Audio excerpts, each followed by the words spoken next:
Saudara-saudari yang dikasihi Tuhan, refleksi kita kali ini diawali dengan pembacaan dari Injil Matius bab 7 ayat 6 sampai 11. Dalam khotbah di bukit, Yesus bersabda, "Janganlah kamu memberikan barang yang kudus kepada anjing, dan jangan kamu melemparkan mutiaramu kepada babi, supaya jangan diinjak-injaknya dengan kakinya, lalu ia berbalik mengoyak kamu. Mintalah, maka akan diberikan kepadamu. Carilah, maka kamu akan mendapat. Ketuklah, maka pintu akan dibukakan bagimu. Karena setiap orang yang meminta menerima, dan setiap orang yang mencari mendapat, dan setiap orang yang mengetuk, baginya pintu dibukakan. Adakah seorang daripadamu yang memberi batu kepada anaknya jika ia meminta roti, atau memberi ular jika ia meminta ikan?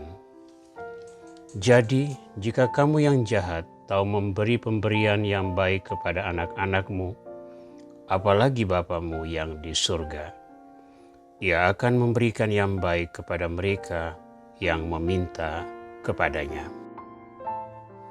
Tuhan Yesus Kristus, Engkau membuka lebar-lebar pintu hatimu bagi umat manusia. Engkau menganugerahkan pengampunan kepada yang bertobat.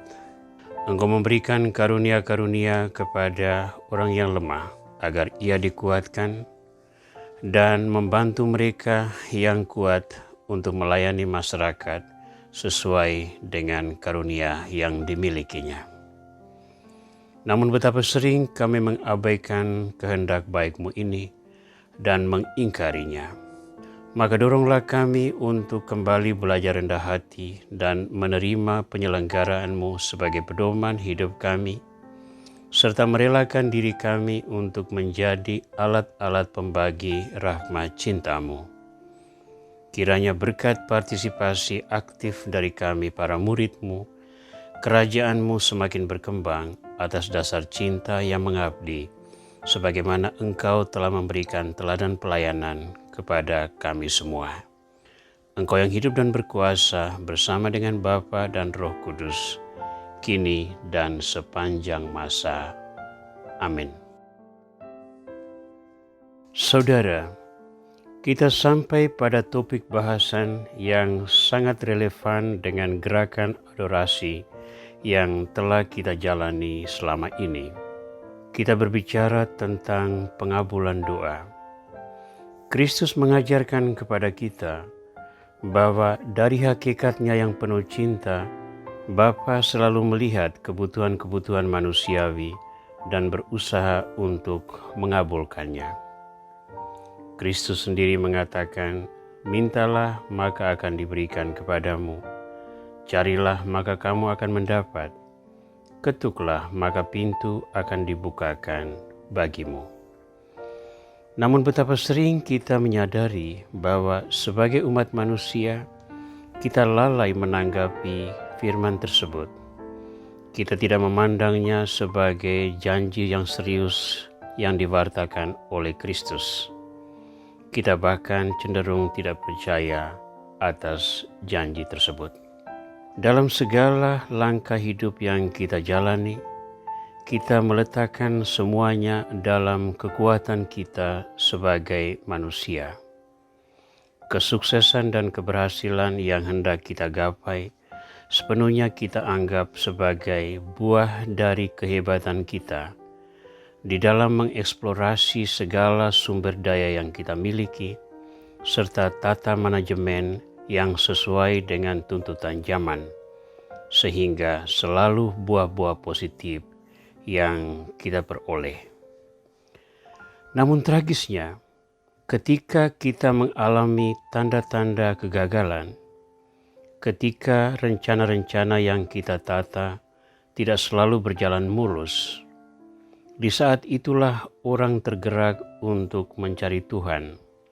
Orang berdoa lebih rajin, orang mempersembahkan intensi-intensi di dalam perayaan Ekaristi dengan maksud agar Tuhan memberikan titik terang, sehingga sesuatu yang kelihatannya akan gagal ini akhirnya tertata kembali dan meraih keberhasilan. Sayangnya tidak selamanya semua berbuah demikian. Dan ketika kegagalan sungguh-sungguh menimpa rencana tersebut, orang cenderung melihat Tuhan sebagai pihak yang paling layak untuk disalahkan. Dan tidak ada kata baik sedikit pun menyangkut iman yang dianugerahkan Tuhan. Saudara, tentu saja tidak selamanya Tuhan menganugerahkan segala sesuatu sesuai dengan kehendak kita. Secara pribadi saya percaya Tuhan merencanakan sesuatu bagi kita sesuai dengan kehendak-Nya. Dan saya percaya Tuhan tidak memiliki rencana untuk menganugerahkan yang buruk semata-mata demi keburukan, tetapi sebagai sebuah proses untuk pemurnian batin kita sebagai manusia.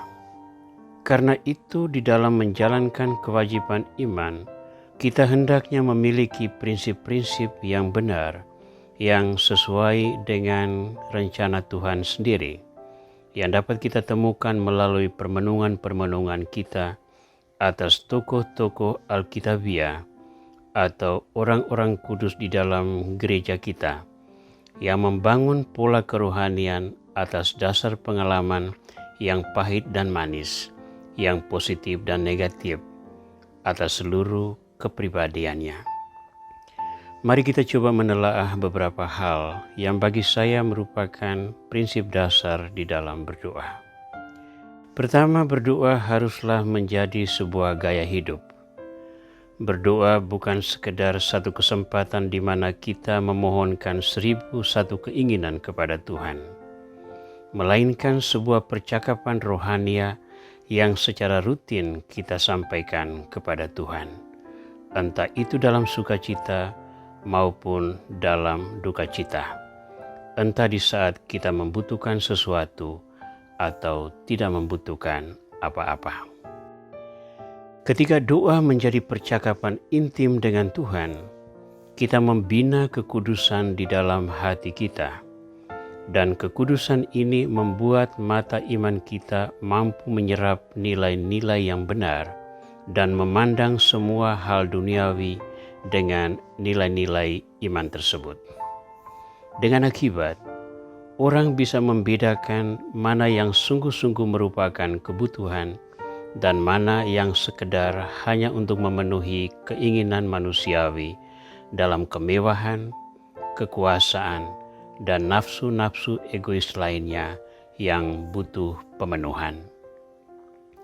Maka bagi saya, pengabulan doa itu bukan semata-mata pada prinsip memperoleh sesuatu sesuai dengan rencana kita, melainkan perubahan pola pikir sehingga kita menyesuaikan kebutuhan kita dengan rencana penyelamatan Tuhan.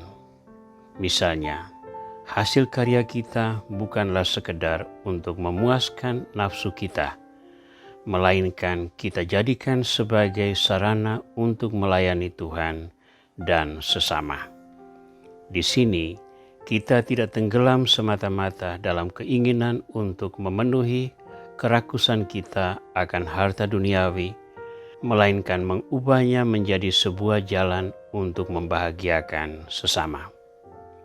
Di saat itu, kita tidak lagi melihat harta dan dunia sebagai tujuan hidup, melainkan sekedar sebuah periode transisi menuju kemuliaan bersama Tuhan. Maka hal pengabulan doa ini merupakan sebuah proses pesiarahan panjang yang harus terbentuk di dalam pola pikir kita dan cara hidup yang kita jalani. Kiranya dengan terus-menerus berdoa dan membaharui pemikiran dasar tentang pengabulan doa, kita semua akhirnya mencapai titik terang bahwa Tuhan menuntun kita di jalan yang benar, dan kita semua bergerak dalam koridor rencana Tuhan dan bukan memaksa Tuhan untuk melebur di dalam rencana kita. Jadilah pribadi yang tahu berserah diri kepada Tuhan dan siap menjalankan kewajiban iman sesuai dengan rencananya. Tuhan Yesus Kristus, ingatkanlah kami untuk senantiasa berpasrah diri pada kehendak-Mu. Semoga berkat permenungan terus-menerus dalam doa, refleksi, dan meditasi, kami semakin teguh meyakini bahwa hanya dalam diri-Mu kami memperoleh kesempurnaan hidup dan meraih kemuliaan sesuai dengan janji Bapa Surgawi. Jadikanlah hidup kami pujian bagi keagungan nama-Mu, kini dan sepanjang masa. Amin.